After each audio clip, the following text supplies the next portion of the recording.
وَإِذِ اسْتَسْقَى مُوسَى لِقَوْمِهِ فَقُلْنَا اضْرِب بِّعَصَاكَ الْحَجَرَ فَانفَجَرَتْ مِنْهُ 12 عَيْنًا قَدْ عَلِمَ كُلُّ أُنَاسٍ مَّشْرَبَهُمْ كُلُوا وَاشْرَبُوا مِن رِّزْقِ اللَّهِ وَلَا تَعْثَوْا فِي الْأَرْضِ مُفْسِدِينَ وَإِذْ قُلْتُمْ يَا مُوسَى لَن نَّصْبِرَ عَلَىٰ طَعَامٍ وَاحِدٍ فَادْعُ لَنَا رَبَّكَ يُخْرِجْ لَنَا مِمَّا تُنبِتُ الْأَرْضُ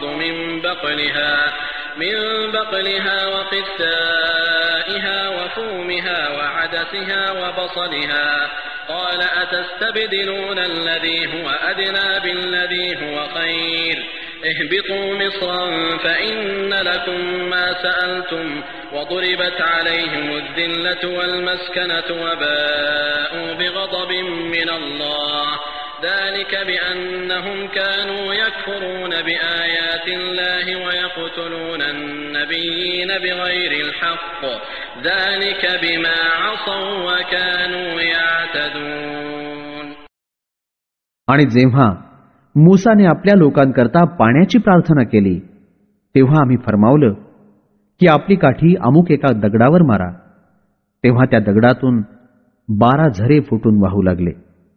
प्रत्येक कबिल्याला आपापला घाटही माहीत झाला. ही अल्लाहनं प्रदान केलेली रोजी अन्न सामुग्री आहे. खा प्या आणि जमिनीवर फिसाद माजवत फिरू नका. आणि जेव्हा तुम्ही म्हणालात हे मूसा आम्हाला धीर होत नाही एकाच प्रकारच्या जेवणाने तर तुम्ही आपल्या पालनकर्त्याला आमच्यासाठी प्रार्थना करा की आम्हाला जमिनीतून भाजी काकडी गहू मसूर कांदा जो उगतो तो काढून द्यावा. मूसा बोलले काय एका चांगल्या वस्तूला सोडून मोबदल्यात अगदी मामूली वस्तू घेऊ इच्छिता? मग एखाद्या शहरी वस्तीत जा. जे काही तुम्ही मागता ते त्या ठिकाणी मिळेल. शेवटी त्यांच्यावर अपमान आणि दुर्दशा टाकली गेली आणि वेळ अशी आली की अल्लाहच्या प्रकोपानं अपमान आणि बदनामीस पात्र झाले.